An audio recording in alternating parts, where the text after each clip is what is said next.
वैसे तो पुरानी दिल्ली का हर गली मोहल्ला इतिहास का कोई ना कोई किस्सा बुनता है, पर एक मोहल्ला ऐसा है जहां पुराने किस्सों को सुनाने का अंदाज शायराना है। मैं आज निकली हूं उसी मोहल्ले में घूमने। वैसे आज इतवार है और कई दुकानें बंद हैं। कहते हैं यहाँ आज़ादी के पहले कई वैद हकीम भी रहा करते थे। इस जगह कभी शाही घराने के नाविकों का ठिकाना भी हुआ करता था, जिसकी वजह से इसका नाम पड़ा बल्ली मारान, यानी नाव को बल्ली मारने वाला।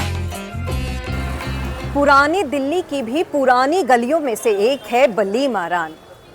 वैसे आज के दौर में यहाँ पर बिकता है होलसेल में चश्मे, जूते और चूड़ियाँ, जिसके लिए अब जाना जाता है। लेकिन इसकी जो पतली गलियाँ हैं, संकरी गलियाँ हैं, उसमें आज भी बसती हैं कुछ कहानियाँ, कुछ पुरानी दास्तान। उन्हीं दास्तानों को तलाशने आज हम निकले हैं। हम बल्ली मारान को एक्सप्लोर करने निकले हैं और इस सफ़र की हम शुरुआत कर रहे हैं गली कासिम जान से। जी हाँ, शायद आपने सुना होगा इस गली का नाम, कुछ गज़लों में, कुछ गानों में, कुछ सीरियल्स में। ये गली कासिम जान जो है वो जानी जाती है गालिब की हवेली की गली के नाम से, और ठीक मैं उसके सामने खड़ी हूँ। आज इसका एक हिस्सा जो है वो पर्यटकों के लिए खुला हुआ है, लेकिन आज भी जो है यहाँ पर इसके अंदर आपको कई किस्से जानने को मिलेंगे। मैं जा रही हूँ अंदर इस हवेली को एक्सप्लोर करने, देखने, जानने कि क्या है और क्या निशानियाँ हैं यहाँ पर गालिब की। कोई उम्मीद बर नहीं आती, कोई सूरत नज़र नहीं आती। मौत का एक दिन मुअय्यन है, नींद की रात भर नहीं आती। और आगे आती थी हाले दिल पे हंसी, अब किसी बात पर नहीं आती। और हम वहाँ हैं जहाँ से हमको भी कुछ हमारी ख़बर नहीं आती। और मरते हैं आरज़ू में मरने की, मौत आती है पर नहीं आती। और काबा किस मुँह से जाओगे गालिब, शर्म तुमको मगर नहीं आती।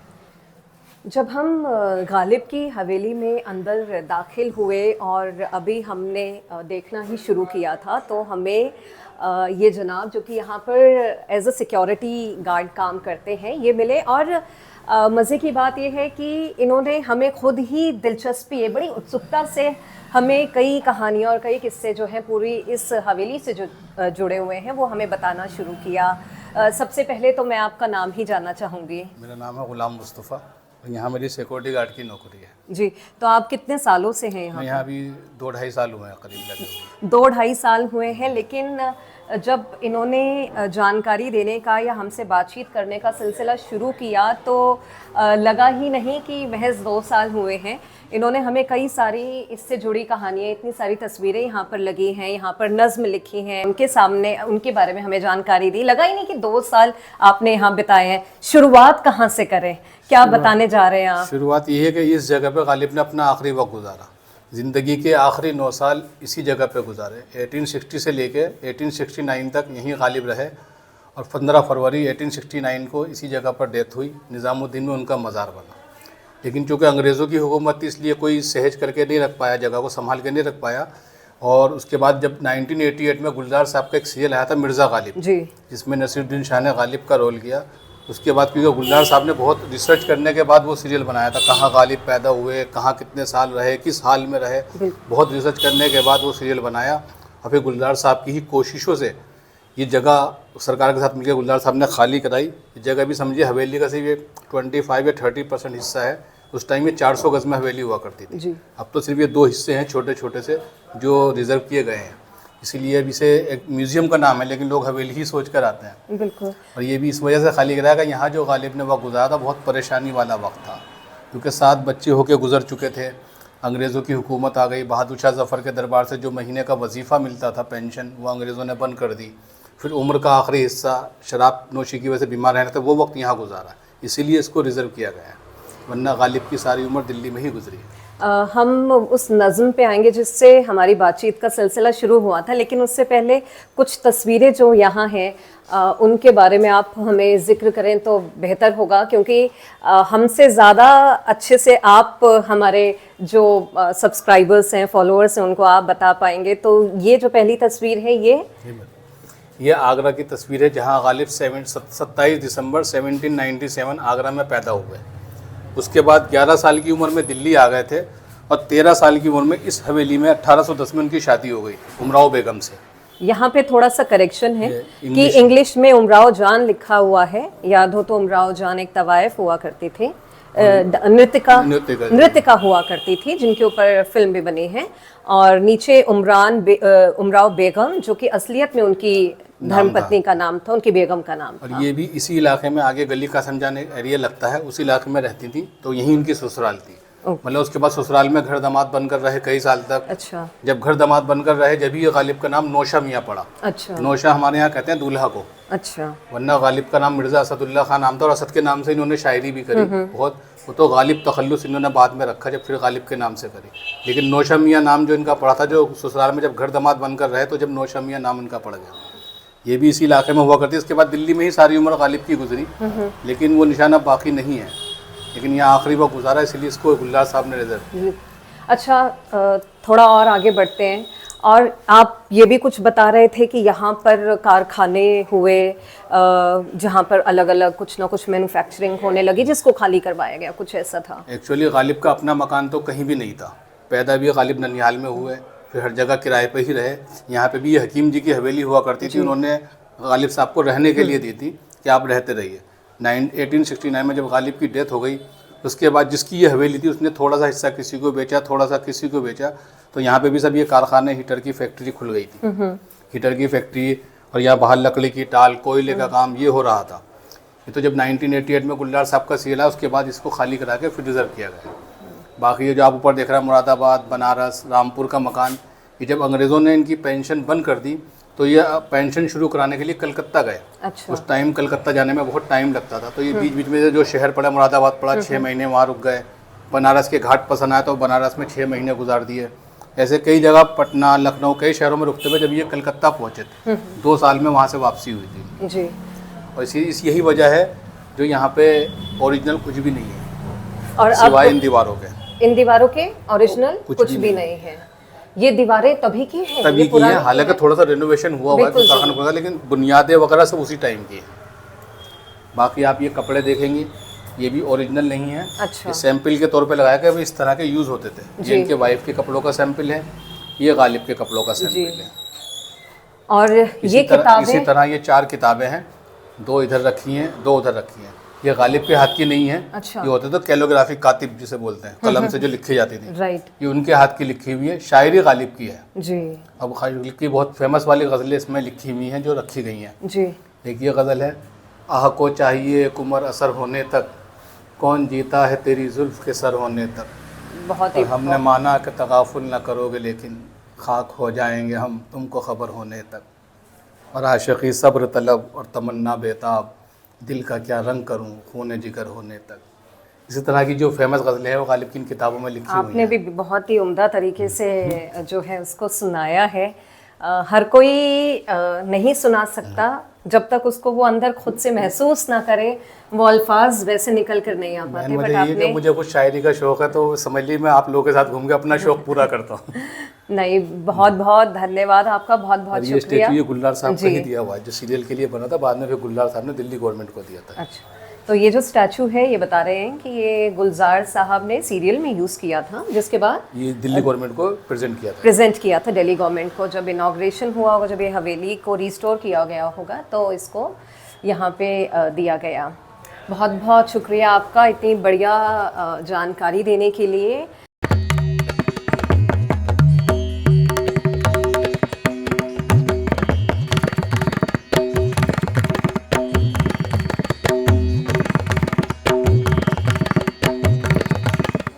वो पूछते हैं कि गालिब कौन है, कोई बतलाए या हम बतलाएं क्या।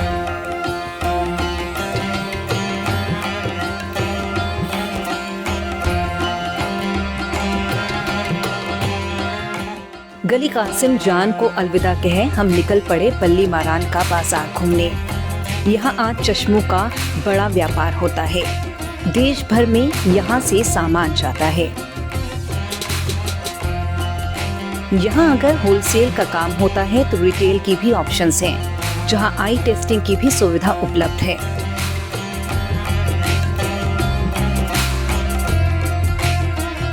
क्योंकि बल्ली मारान जो है वो चश्मों की भी जो है होलसेल मार्केट है, तो हम भी एक मार्ट बना हुआ था, इसके अंदर आए हैं और we are trying to find out something कि क्या मुझे कुछ मिलेगा यहाँ पर मेरे हिसाब से। तो मैं एक शॉप में हूँ और ट्राई कर रही हूँ कुछ सनग्लासेस। मैं आपको उसकी रेंज भी बताती रहूँगी।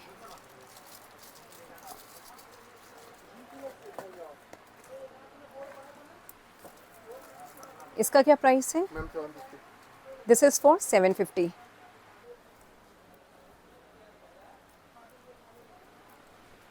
नहीं, मुझे इस शेप में नहीं चाहिए। ये 650 का है जो मैंने अभी ट्राई किया।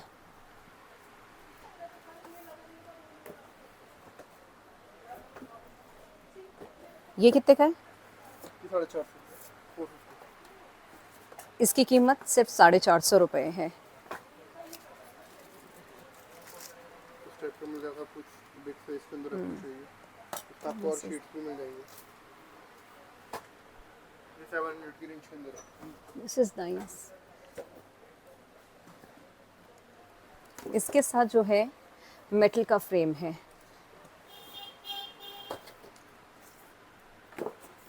ये आपने बताया 700 का, ये 700 रुपये का है। और शेड्स भी हैं। ये पीचिश पिंक है। I think black is classic. चलिए, एक रफली आइडिया हो गया कि क्या क्या रेंज है यहाँ पर और किस रेंज में आपको मिल जाएंगे। मार्केट में क्या है रेंज। मुझे वैसे ये मेटालिक फ्रेम के साथ पसंद आए हैं। इसमें यूवी प्रोटेक्शन है। UV 400 ग्लासेस होते इसमें यूवी प्रोटेक्शन 400 हैं। UV 400 लेंस, अल्ट्रावायलेट लेंस होते हैं। अल्ट्रावायलेट लेंसेज हैं इसमें। तो ये ज़रूर चाहिए होता है जब हम सनग्लासेस लेते हैं, तो इस चीज़ का ख्याल रखते हैं कि हमें सन रेज से जो है वो प्रोटेक्शन मिले, यूवी रेज से प्रोटेक्शन मिले। बहुत बहुत धन्यवाद आपका।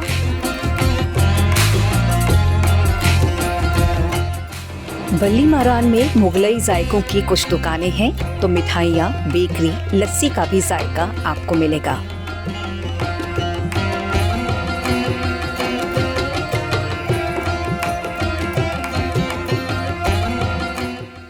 चश्मों के अलावा ये बाजार जूतों के लिए भी जाना जाता है। रविवार के कारण वैसे यहाँ काफी दुकानें बंद थीं, पर कई खुली दुकानों पर जूते चप्पलों की खरीदारी हो रही थी।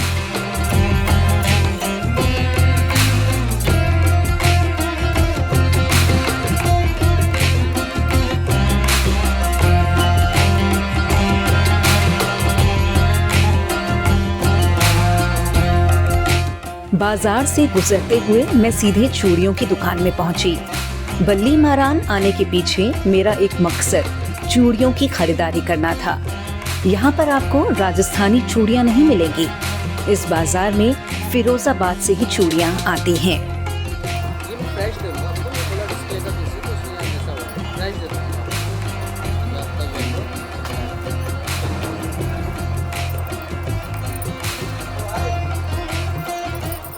क्योंकि बल्ली मारान में चूड़ियाँ भी मिलती हैं और कई सारी दुकानें हैं, तो आजकल मुझे चूड़ियों का बड़ा शौक़ चढ़ा है। तो मैं तलाश कर रही हूँ जगह जगह से चूड़ियों की। और बहुत ही लंबे टाइम से जब से मैं जोधपुर से लौटी थी, तो मुझे ये गान छुली चूड़ियों की तलाश थी प्लेन में। तो मुझे येलो कलर मिला है। और तो कितना बताया आपने? 50 रुपीज़ 24 पीस। यहाँ पे 50 रुपये में 2 दर्जन जो हैं चूड़ियाँ मिल रही हैं। मेटल में भी है। देखिए, अब मैं आपको कंपैरिजन बताती हूँ। जो कि मार्केट में मैं गई थी, तो मार्केट में मुझे 150 रुपये की 1 दर्जन चूड़ियाँ मिली थी हैं। और इसका क्या दाम है? 50 रुपीज़ 12 पीस। और यहाँ पे 50 रुपये दर्जन की ये चूड़ियाँ। ऑल्दो ये डिस्प्ले वाला पीस है तो इसलिए बहुत ज़्यादा क्लीन नहीं है। ये फ्रेश पीसेस भी मिल सकते हैं, तो आप डिफरेंस देख सकते हैं। थोड़ी सी मेहनत है। अगर आप ऐसी पुरानी जगहों पर चक्कर लगा लें और एक साथ सामान ख़रीदना हो तो आ जाएं, तो देखिए कि कितना फ़र्क है दाम में यहाँ पर। ये फ्रेश है। देखिए, हरे रंग की है। अगेन मैं आपको प्राइस बता दूँ, 50 रुपये की दर्जन। और जो कि हमने लाजपत नगर मार्केट में देखी थी वो थी 150 रुपये की दर्जन।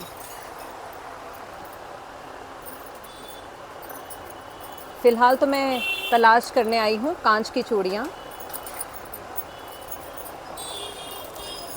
आई होप अच्छी लग रही हैं। और भी कलर चाहिए, उनको भी ढूंढेंगे।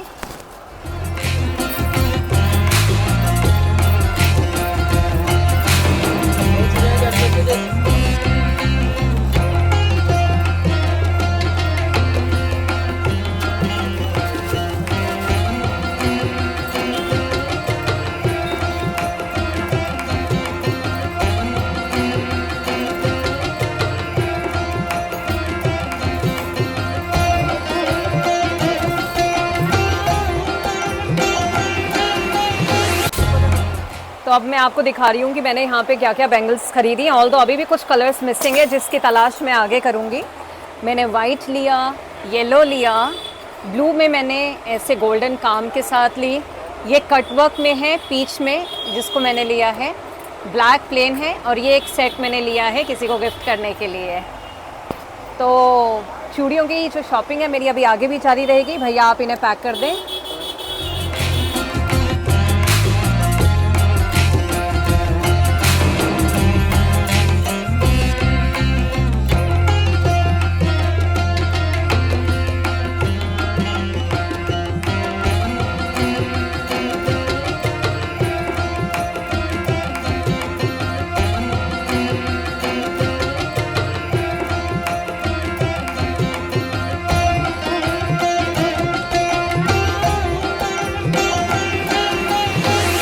तो मैं आगे बढ़ रही थी तो मुझे कुछ और, क्योंकि रास्ते में दुकानें दिखी हैं, यहाँ पर मुझे ग्लास की बेहद ही खूबसूरत कड़े दिखाई दिए हैं और अलग टाइप के हैं।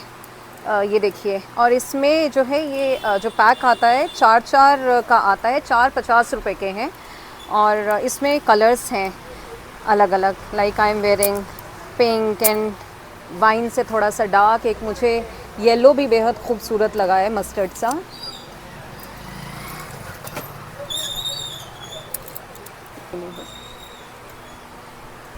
मैंने सभी पहन लिए। आई होप अच्छे लग रहे हैं।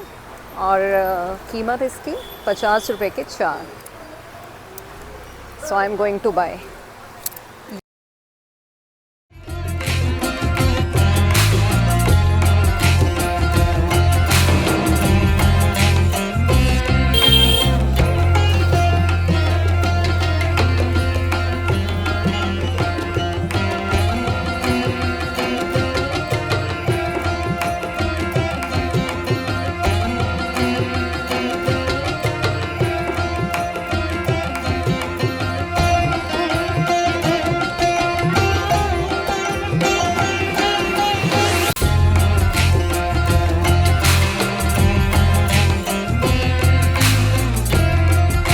बल्ली मारान में आज जब मैं शॉपिंग के लिए आई और साथ ही में इतिहास की कुछ झलकियां देखने आई जब हम गालिब की हवेली गए। वैसे हम शॉपिंग पर बात करते हैं।